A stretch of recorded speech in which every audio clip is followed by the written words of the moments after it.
Baik, alhamdulillah. Assalamualaikum warahmatullahi wabarakatuh. Waalaikumsalam warahmatullahi wabarakatuh. Alhamdulillah, alamin. Assalatu wassalamu ala asrofil anbiya'i wal mursalin wa ala alihi wa ashabihi rasulillahi ajmain. Puji syukur kita ucapkan kepada Allah Subhanahu wa Ta'ala yang telah memberikan rahmat dan karunia-Nya kepada kita semua, sehingga kita dapat menghadiri seminar proposal Saudari Aisyah Anggraini pada hari ini. Salawat beriringkan salam, tidak lupa pula kita hadiahkan kepada Nabi besar kita, yakni Nabi besar Muhammad SAW, dengan hantaran kata, Allahumma sholli ala Muhammad wa ala ali Muhammad. Yang terhormat kepada dosen pembimbing, yaitu Ibu Maisulena SPD MPD, yang terhormat kepada kontributor 1 Muhenda Hafid, dan juga kepada kontributor 2, yaitu Kurnia Wahyu Saputri. Seterusnya, terima kasih dan kita ucapkan kepada rekan-rekan yang telah hadir pada seminar kali ini.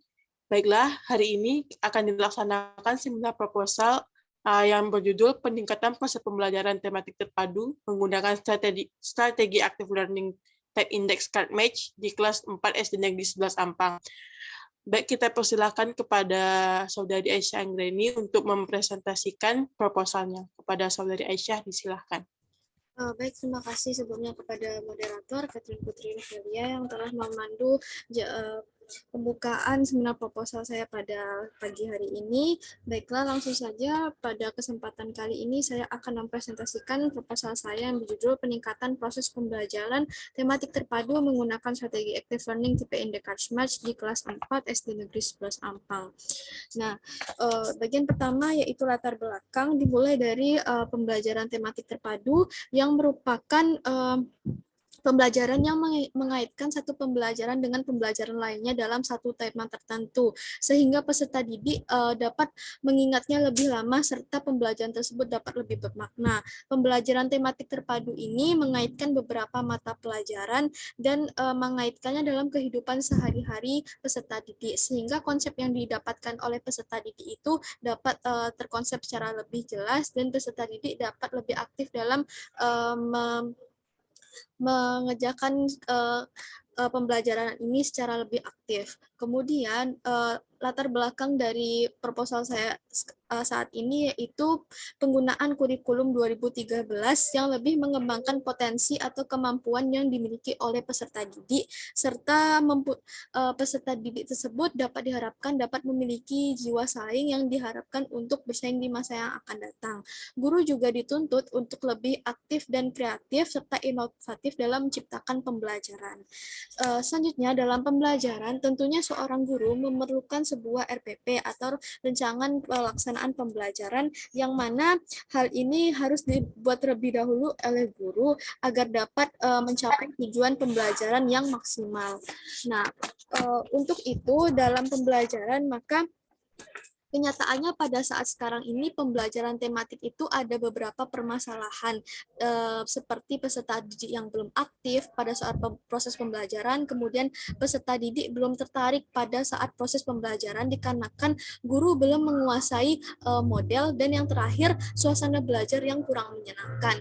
Maka dari itu saya menggunakan strategi ini yaitu strategi active learning tipe Indicators Match yang bertujuan untuk menjaga perhatian peserta didik untuk mencari informasi serta pengalaman secara langsung dari permasalahan yang ada saya jelaskan pada sebelumnya. Kemudian masuk kepada rumusan masalah, yaitu yang pertama bagaimana RPP tematik terpadu dengan menggunakan strategi active learning tipe Indicators Match pada kelas 4 SD Negeri 11 Ampang. Rumusan masalah yang kedua yaitu bagaimana pelaksanaan proses pembelajaran tematik terpadu dengan menggunakan strategi active learning tipe Indicators Match di kelas 4 SD Negeri 11 Ampang. Tujuan dari rumusan masalah yang ada, maka tercetuslah tujuan masalah yaitu ada dua. Yang pertama yaitu mendeskripsikan rencana pelaksanaan pembelajaran tematik terpadu dengan menggunakan strategi active learning tipe Indekarsmak pada kelas 4 SD Negeri 11 Ampang. Dan yang kedua, tujuan masalahnya yaitu mendeskripsikan pelaksanaan proses pembelajaran tematik terpadu dengan menggunakan strategi active learning tipe Indekarsmak pada kelas 4 SD Negeri 11 Ampang. Kemudian manfaat penulisannya yang pertama itu secara teoritis diharapkan manfaat penulisan ini dapat dijadikan sebagai acuan pada pembelajaran secara lebih rinci tentang peningkatan proses pembelajaran dengan menggunakan strategi active learning tipe Indekarsmak. Bagi penulis sendiri diharapkan dapat menjadi pengalaman yang berharga dan dapat menyumbangkan pengetahuan yang ada, kemudian bagi guru sebagai bahan masukan, dan bagi siswa dapat sebagai peningkatan proses pembelajaran dan mengembangkan berbagai aspek yang ingin dikembangkan dalam proses pembelajaran. Bagi sekolah diharapkan dapat meningkatkan proses pembelajaran yang maksimal dengan menggunakan strategi active learning tipe Indekarsmak. Dan yang terakhir bagi pembaca diharapkan dapat sebagai bahan pertimbangan untuk melaksanakan pembelajaran dengan strategi active learning tipe Indekarsmak. Lanjut kepada bab 2, berikut ini merupakan kajian pustakanya. Ada hakikat proses pembelajaran, hakikat pembelajaran tematik terpadu, hakikat RPP, hakikat strategi active learning, dan yang terakhir itu ada strategi active learning tipe Indekarsmak. Lanjut kepada bagian kerangka teori penelitian tindakan kelas. Yang pertama itu dimulai dari proses pembelajaran tematik terpadu di kelas 4 SD Negeri 11 Ampang yang belum maksimal. Maka dilakukanlah perencanaan dengan kegiatan yaitu merencanakan jadwal penelitian, mengkaji kurikulum tematik terpadu, membuat RPP, media pembelajaran, dan lembar observasi. Kemudian dalam pelaksanaannya itu ada langkah-langkah, ya, ada 6 langkah. Yang pertama adalah guru menyiapkan pertanyaan pada kartu yang terpisah dengan jumlah setengah dari jumlah siswa yang ada pada kelas. Kemudian guru membuat jawaban dari pertanyaan yang telah dibuat sebelumnya dengan jumlah setengah siswa dari jumlah siswa yang ada di kelas. Kemudian yang ketiga, mencampurkan antara kartu pertanyaan dan kartu jawaban dalam satu wadah, kemudian dikocok beberapa kali dalam wadah tersebut sehingga kartu yang ada benar-benar tercampur. Yang keempat, peserta didik diberi kesempatan untuk memilih untuk mendapatkan kartu pertanyaan, dan sebagian siswa ada juga yang mendapatkan kartu jawaban. Kemudian siswa diminta untuk mencari pasangan dari kartu tersebut, jawaban dari pertanyaan dan jawaban yang ada. Kemudian yang kelima, siswa menemukan pasangan, maka siswa diminta untuk duduk berpasangan. Dan yang keenam, setelah semua peserta didik duduk berpasangan dan sudah cocok dengan pasangan kartu antara kartu pertanyaan dan kartu jawaban tersebut, maka siswa akan diberikan kuis dan kemudian siswa meminta untuk temannya untuk menjawab. Nah, dari pelaksanaan yang ada maka dilakukan penilaian dengan penilaian RPP, pelaksanaan proses pembelajaran dari aspek guru dan juga aspek siswa. Maka diharapkan proses pembelajaran tematik terpadu dengan menggunakan strategi active learning tipe Indekarsmak di kelas 4 SD Negeri 11 Ampang meningkat. Kemudian kita masuk kepada bab 3, yaitu metode penelitian. Yang pertama, saya menggunakan setting penelitiannya itu bertempat di kelas 4 SD Negeri 11 Ampang. Yang kedua, subjek dari penelitian ini adalah guru dan siswa kelas 4 SD Negeri 11 Ampang, yang mana siswa ini berjumlah 27 orang siswa, terdiri dari 15 orang siswa laki-laki dan 12 orang siswa perempuan, dan waktu pelaksanaan penelitian ini adalah 1 semester tahun ajaran 2021-2022, periode Januari-Juni. Kemudian kita masuk kepada rancangan penelitian. Di sini saya menggunakan pendekatan penelitian secara kualitatif dan juga kuantitatif dengan jenis penelitian yaitu PTK, penelitian tindakan kelas. Kemudian di sini saya juga lampirkan bagaimana pelaksanaan studi pendekatan observasi guru dalam pembelajaran tematik terpadu di kelas 4 SD Negeri 11 Ampang. Di sini terjadi 2 siklus. Siklus yang pertama yaitu ada perencanaan yang pertama, kemudian tindakannya sebagaimana langkah-langkah yang sudah saya sampaikan tadi, kemudian refleksi, jikalau belum berhasil pada siklus pertama, lanjut pada siklus kedua dengan langkah yang sama, sehingga jikalau sudah berhasil, maka dibuatkan laporan pelaksanaan yang ada. Kemudian masuk kepada prosedur penelitian saya, ada 4 langkah, yaitu 1 perencanaan, yaitu menetapkan jadwal penelitian yang akan saya gunakan, menganalisis kurikulum yang sesuai dengan tema yang akan saya teliti, kemudian menyusun lembar observasi pengamatan RPP dan berdiskusi tentunya dengan guru kelas atau wali kelas. Kemudian pelaksanaannya itu penelitian ini dilakukan secara 2 siklus seperti yang sudah saya sampaikan tadi pada alur penelitian tindakan kelas ini. Setiap siklus dilaksanakan sesuai dengan perencanaan pembelajaran yang telah disusun. Ketiga, yaitu saya melakukan pengamatan. Pengamatan dilakukan secara terus-menerus dimulai dari siklus 1 hingga siklus 2. Yang terakhir yaitu refleksi, yang mana refleksi ini diadakan setelah setiap satu tindakan yang dilaksanakan telah berakhir. Kemudian masuk kepada data dan sumber data, yang mana data penelitian ini berkaitan dengan perencanaan, pelaksanaan, dan informasi berdasarkan hasil pengamatan yang saya gunakan menggunakan instrumen yang telah ditentukan. Kemudian sumber data yaitu proses kegiatan pembelajaran tematik terpadu menggunakan strategi active learning tipe Indecart-Smart. Kemudian masuk kepada bagian selanjutnya, yaitu bagian C, teknik pengumpulan data dan instrumen penelitian.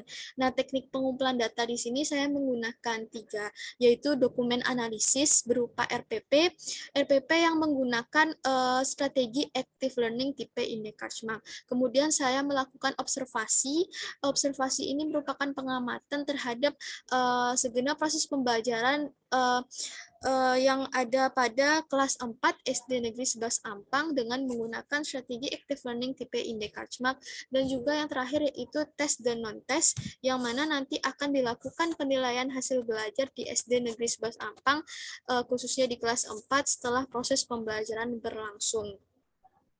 Yang kedua, saya menggunakan instrumen penelitian terdiri dari 3, yaitu lembar penilaian RPP, yang mana RPP ini dianalisis RPP yang sudah ada pada guru, apakah sudah sesuai dengan aturan yang ditetapkan, mulai dari identitas sekolah sampai pada bagian penilaian. Kemudian lembar observasi, yaitu mencatat hasil pengamatan kegiatan guru dan peserta didik yang memuat indikator pelaksanaan tingkat pembelajaran. Dan yang terakhir yaitu lembar soal dan rubrik penilaian keterampilan serta jurnal sikap. Nah, ini saya lakukan ketika proses pembelajaran berlangsung, mulai dari kegiatan awal, pelaksanaan yaitu pengerjaan proyek, serta yang terakhir yaitu penampilan produk. Kemudian yang terakhir yaitu analisis data.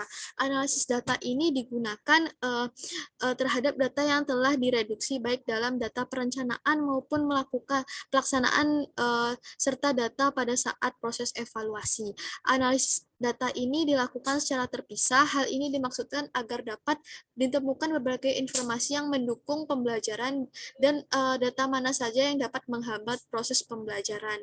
Dengan kriteria taraf keberhasilan yang tertuang pada Kemendikbud tahun 2014, yaitu sangat baik rentangnya dari 90 sampai 100 itu dapat predikat A, baik yaitu 80 sampai 90, cukup 70 serta 80, dan yang terakhir yaitu kurang dari 70. Dan sekian dari saya kembalikan kepada moderator. Baik, terima kasih kepada Saudari Aisyah Anggraini yang telah menyampaikan dan memaparkan proposalnya.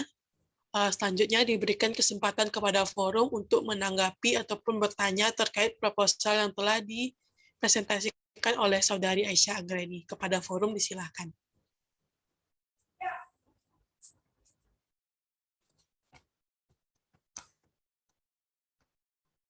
Saya ulangi sekali lagi kepada forum yang ingin memberikan pertanyaan ataupun menanggapi dari proposal yang telah dipresentasikan Saudari Aisyah Anggraini, disilahkan.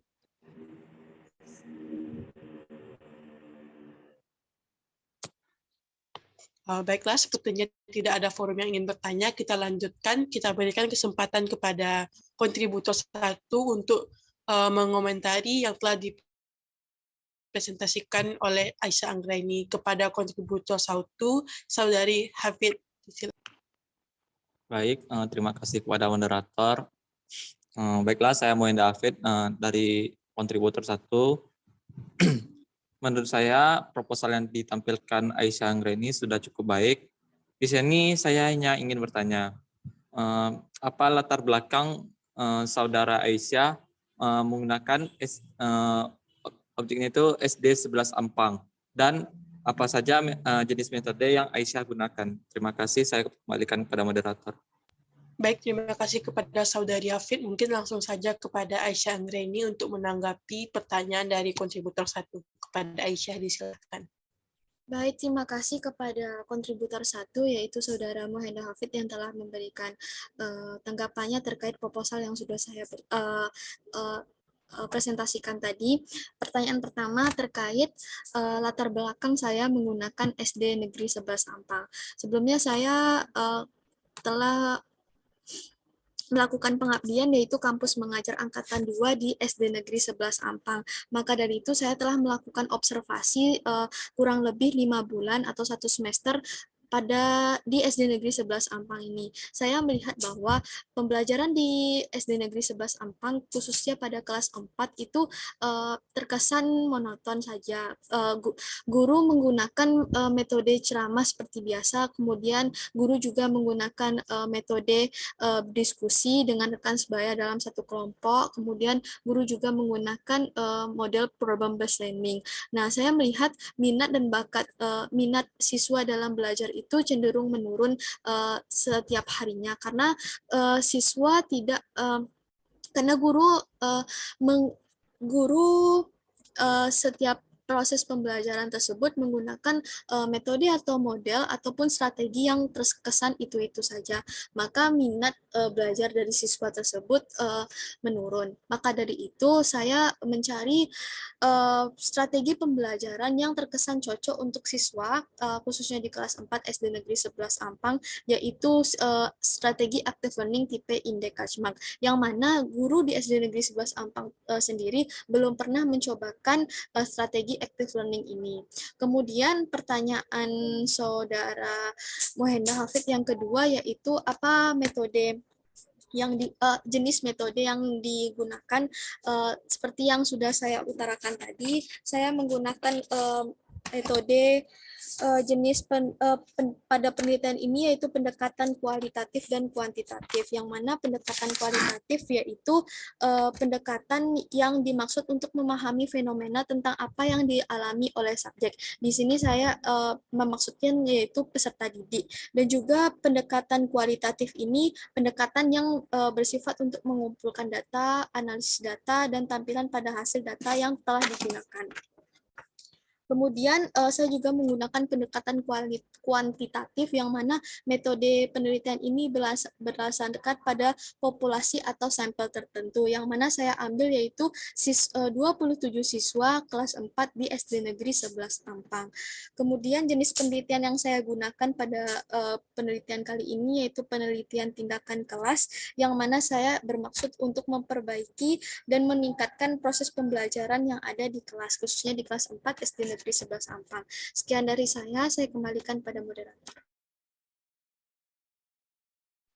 Baik, terima kasih atas jawaban dari Saudari Aisyah Anggreni. Kita lanjutkan kepada penanggapan dari kontributor 2, yaitu Kurnia Wahyu Saputri. Kepada Kurnia, disilahkan.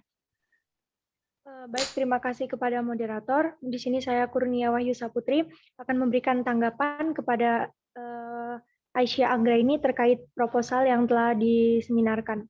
Nah, di sini secara keseluruhan untuk proposal Saudari Aisyah Anggreni sudah baik, namun ada beberapa hal yang perlu diperbaiki. Nah, untuk yang pertama yaitu judul proposal. Di sini Saudari Aisyah Anggreni mengangkat judul yaitu tentang peningkatan proses pembelajaran tematik terpadu menggunakan strategi active learning tipe Indekajmak di kelas 4 SD Negeri 11 Ampang. Nah, di sini judul proposal yang tercantum pada aturan penulisan proposal pada Saudari Aisyah sudah benar. Judul sudah diketik dengan huruf kapital dengan huruf Times New Roman ukuran minimal 12. Ditulis pada bagian tengah. Namun masih ada yang belum sesuai, yaitu format ketikan harus berbentuk piramida terbalik. Nah, selanjutnya yang kedua, margin proposal. Pada proposal saudari Aisyah, margin sudah sesuai, yaitu batas tepi pengetikan mengikuti ketentuan, yaitu tepi atas 4 cm, tepi bawah 3 cm, tepi kiri 4 cm, dan tepi kanan 3 cm. Selanjutnya yang ketiga yaitu kutipan proposal. Kutipan langsung pada proposal Aisyah sudah sesuai, namun pada kutipan tidak langsung ada yang belum sesuai. Seperti tertulis di sana ada UNO dalam kurung 2007, yang seharusnya adalah UNO, 2007 itu sama-sama ada di dalam kurung. Mungkin sekian dari saya, dan untuk sarannya untuk kedepannya agar diperhatikan lagi dan silakan diperbaiki. Terima kasih, saya kembalikan kepada moderator. Baik, terima kasih kepada kontributor 2 yang telah menanggapi isi dari proposal dari Saudari Aisyah Anggreni. Mungkin Saudari Aisyah Anggreni bisa menanggapi terlebih dahulu. Pada Aisyah, disilahkan. Baik, terima kasih atas kesempatannya moderator. Sebelumnya saya mengucapkan terima kasih kepada kontributor 2 yaitu Kurniawah Yusaputri yang telah memberikan komentar terhadap penulisan dan sistematika proposal yang telah saya buat terkait judul dan juga kutipan. Insya Allah nanti akan saya rubah. Terima kasih atas sarannya. Saya kembalikan pada moderator. Baik, terima kasih kepada Saudari Aisyah Anggreni. Dengan berakhirnya jawaban dan tanggapan dari Mas kontributor dan jawaban dari Saudari Aisyah Anggreni, maka berakhir juga seminar proposal pada hari ini. Terima kasih kepada kontributor 1 dan kontributor 2 yang telah memberikan tanggapan dan masukannya, dan juga terima kasih kepada forum yang telah menghadiri seminar proposal Aisyah Anggreni pada hari ini. Kita ucapkan selamat kepada Saudari Aisyah Anggreni yang telah melaksanakan seminarnya pada hari ini. Mungkin sekian dari saya. Apabila ada kesalahan mohon dimaafkan. Wabillahi taufik wal hidayah. Assalamualaikum warahmatullahi wabarakatuh. Waalaikumsalam warahmatullahi wabarakatuh.